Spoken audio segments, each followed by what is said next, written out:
like to welcome you back to our final viewing of the car, of the Jewel, before we go to the paint shop. And this has been all the difficult stuff.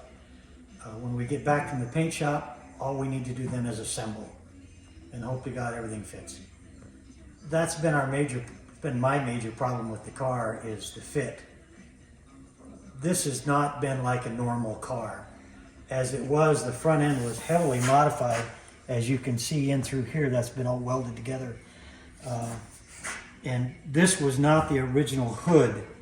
This was a hood that came with a parts car that we had. And so when I put the hood on, the first disaster, which set us back a day, was the left spring mount was missing. So we had no way to put the hood spring on to hold the hood in place. And I thought, well, if I could just get the hood to fit for the car show, we'd be okay, and I could fix that when we got back. No way.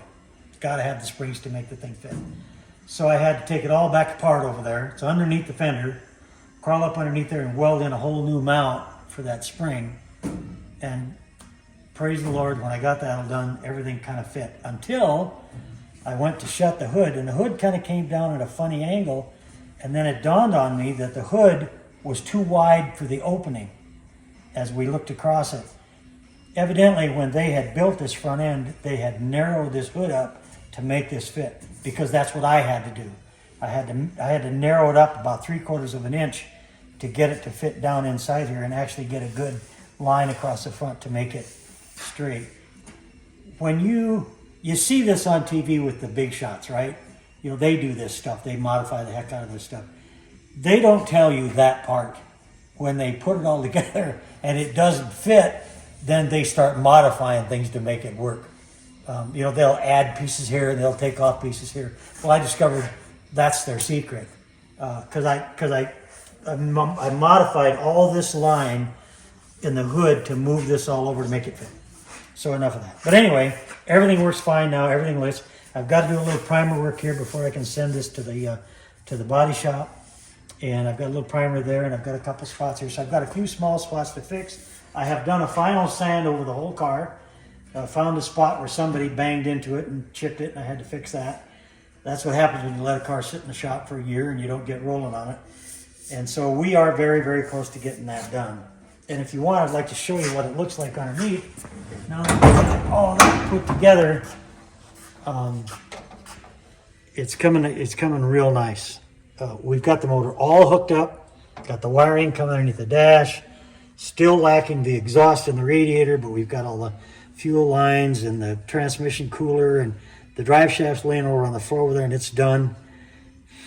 So we are 65% done. And you notice, you know, we painted the fender wells now since the last time you saw it. They came out real pretty. They shine up real nice. We put our aluminum firewall in. That looks good.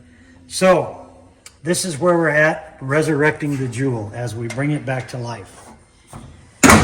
And you watch this. How's that for a fit? And you know, there is a God. There has to be a God, because I was all jizzed up to take this to the body shop last Friday, and it was ready to go when I discovered the hood problem. And that set us back. That was a disaster. That was a 2-day deal to get that fixed. It was then that I discovered that I had forgotten to put this Studebaker chrome on here.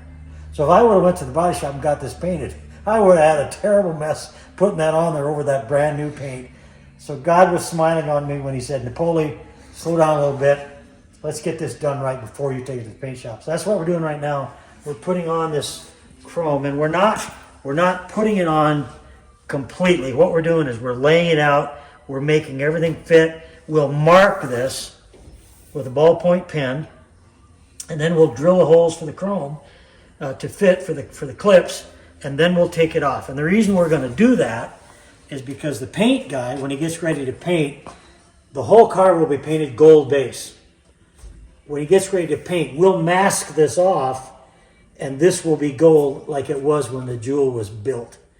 And we've got to have those screw holes, or those clip holes, to follow where to put the mask for the gold. So this is really important to get this done right.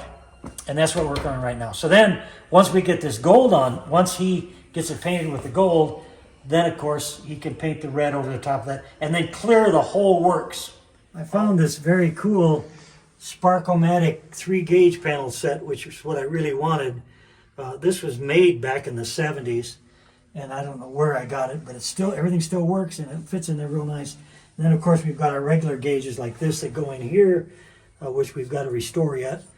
And so I've got all the rest of the stuff for it, windshield wipers, the light switch, all the rest of the stuff, glove box, I've got that coming. So we'll have the stuff to finish the dash through the next time you see it. I have talked to you about the huge variations in prices of these parts. And I really want to talk to you about this because this is a brand new bumper for a 52. It fits 49 to 52 Chevy. And this is a brand new bumper that I got from Chevy of the 40s.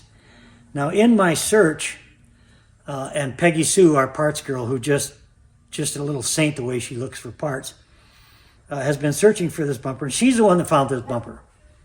But I'm calling around, and somebody mentioned to me, there's a chrome shop down in Nebraska by Scottsbluff. You should call them because they can re-chrome this bumper for you. So I called him, and the guy wasn't real friendly, but he talked to me.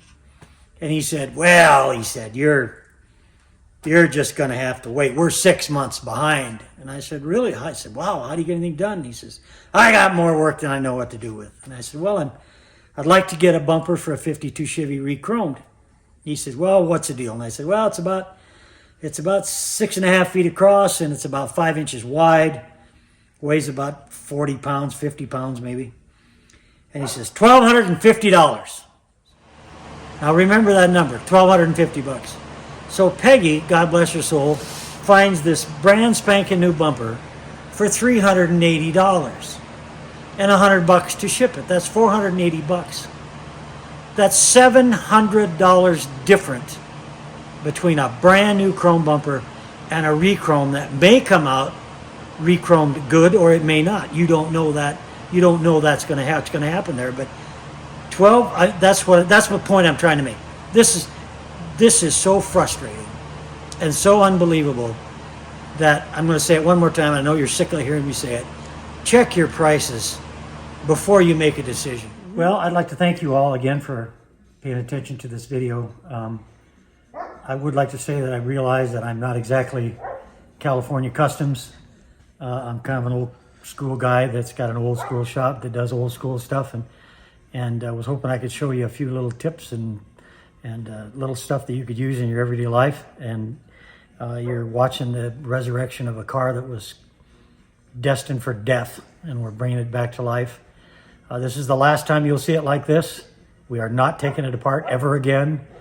The next time you'll see it, it will be painted, and we will be installing all of our new parts, our new bumpers and our headlights, and building our custom taillight setup. That's all going to be in the next video you get to see, and hopefully that's in a week, maybe a week and a half. It probably should be in the paint shop no longer than 2 or 3 days. Depending on how bad the weather is, we'll get it back here. And once it's back in this office, once it's back in this shop, my office, I guess, once it's back in this shop, it will leave here as a completed car. We are scheduled to be in the Counts Custom Car Show that's scheduled for February. We are going to be a featured attraction with this car, and it's going to be fun. I used to do a lot of car show stuff when I was a young man. Peggy and I did the car show circuit for about 15 years and kind of gave it up and never ever wanted to do it again, and this has kind of got me excited. I'm looking forward to being there, and so I want you to know that old car people work hard. I did 4 15-hour days on this car, and I'm going to have to do some more to get this baby done. I'm enjoying every single minute of it.